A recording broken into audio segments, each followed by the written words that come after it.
دی تھی آپ کو جو انہوں نے تقریر کیا، کیا کچھ کہنا چاہیں گے آپ اس پر؟ پہلے تو ویلکم ہے کہ پرائم منسٹر مودی پلی گاؤں میں آئے. ہم اس کا سواگت کرتے ہیں کہ کافی دیر بعد ان کا پلان تھا جموں کشمیر میں آنے کا، اور پہلی پلی پنچایت کو پنچایتی راج ایکٹ کے مطابق جموں کشمیر کو اور پورے بھارت کو سمرپت کیا. تو یہ پہلے مبارکباد کی بات ہے.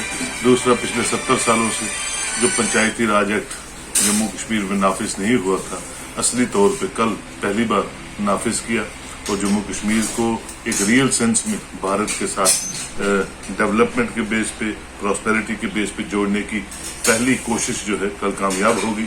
اور جموں کشمیر ہر تحصیل سے، ہر ڈسٹرکٹ سے پنچایت چنے ہوئے نمائندے جو ہیں پنچایت کے، وہ سب اس میں شمولیت کر رہے تھے.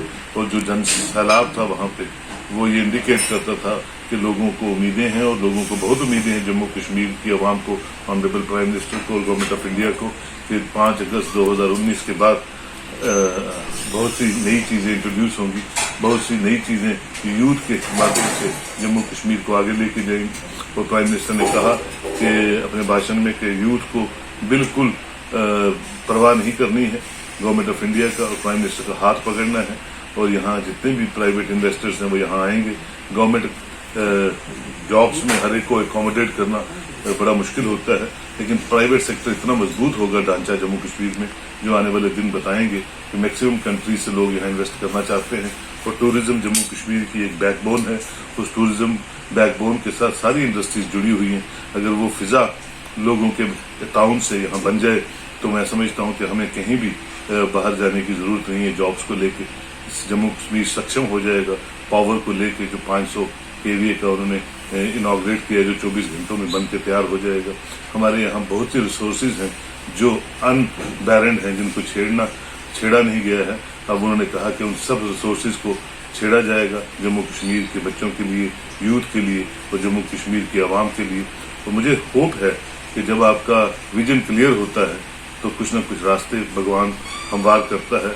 اور جو ایک اسٹرانگ قیادت کے پرائم منسٹر جموں کشمیر میں اناؤنس کر کے گئے ہیں، اور آنریبل LG جو ان کے ساتھ شانہ بشانہ تھے، مجھے لگتا ہے کہ آنے والے دن جموں کشمیر کی عوام کے لیے، جموں کشمیر کے لوگوں کے لیے بہت بہتر ہونے والے ہیں. ہمیں صرف اچھی کنسیوڈ جو پلانس ہیں گورنمنٹ آف انڈیا کے، جو اسکیمز ہیں، ان کو اویل کرنا چاہیے. اور یہ جو اتنے بڑے جال سڑکوں کے، ٹرینوں کے یہاں بنے جا رہے ہیں، یہ بھی بھارت کے ساتھ آپ کو بھارت کے نرمان میں آپ کے ساتھ کام آئیں گے. اور جو راستے 2-2 3 دنوں کے ہوتے تھے وہ کچھ چند گھنٹوں کے ہو جائیں گے. تو بیپار کرنے میں جموں کشمیر میں بہت سہولیت ہوگی. پلگرم ٹورزم بڑھے گا، باقی ٹورزم سیکٹرز بڑھیں گے، اور اس کے ساتھ ساتھ ہمارے ٹرانسپورٹرز، ہمارے پونی والے، ہمارے باقی جو ہوٹل انڈسٹری والے، سب کو راحت ملے گی. تو ہمیں صرف امید کرنی ہے اور نیگیٹیوٹی کی سوچ کو چھوڑ دینا ہے. جو چیز نہیں رہی اس کو چرچا کرنے کی ضرورت نہیں ہے. وہ آرٹیکل 370 ہو یا 35A ہو، یہ پولیٹیکل گمکس ہوتے ہیں. پولیٹیکل گمکس پالیٹیشنوں کے ٹیبلز پہ چھوڑیے، لیکن جو اچھی چیزیں مرکز یہاں دینا چاہتا ہے، خاص کر گورنمنٹ آف انڈیا، وہ اویل کیجیے. اور ہم لوگ بھی چنڈی گڑھ کی طرح پراسپیرس ہوں، اس کے راستے ڈھونڈنے کی. پہلی بار جموں کشمیر میں جو ڈیلیمیٹیشن کمیشن کی جو فائنل رپورٹ آئے گی، میں سمجھتا ہوں کیونکہ اس میں ٹائم لگ رہا ہے، ساری پارٹیز کو، سارے انڈیویجولس کو آن بورڈ لے کے وہ رپورٹ آئے گی. اور پہلی بار ایک ان بائسڈ، ایک پریکٹیکل طور پہ جموں کشمیر کے ریجنل اور ریلیجس امبیلنس کو ختم کر کے وہ رپورٹ آپ کے ڈومین میں جتنی جلدی آئے گی، اس کے بعد کبھی بھی یہاں الیکشن ہوں گی.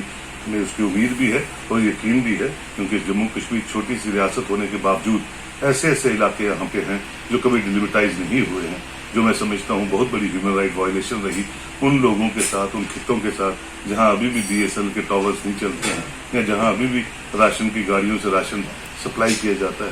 وہ سب ڈیلیمیٹائز ہوں اور وہاں بھی چنے چنائے نمائندے ہیں. یہی گورنمنٹ آف انڈیا کا انڈیور ہے. اور آنے والے دن ڈیلیمیٹیشن کے بعد الیکشن کی طرف بڑھیں گے، اور جموں کشمیر ایک نئے پولیٹیکل چیپٹر کے ساتھ، ایک نئی پولیٹیکل ہوا کے ساتھ جموں کشمیر کا مقدر لکھا جائے گا. اس کی ہمیں پوری امید ہے.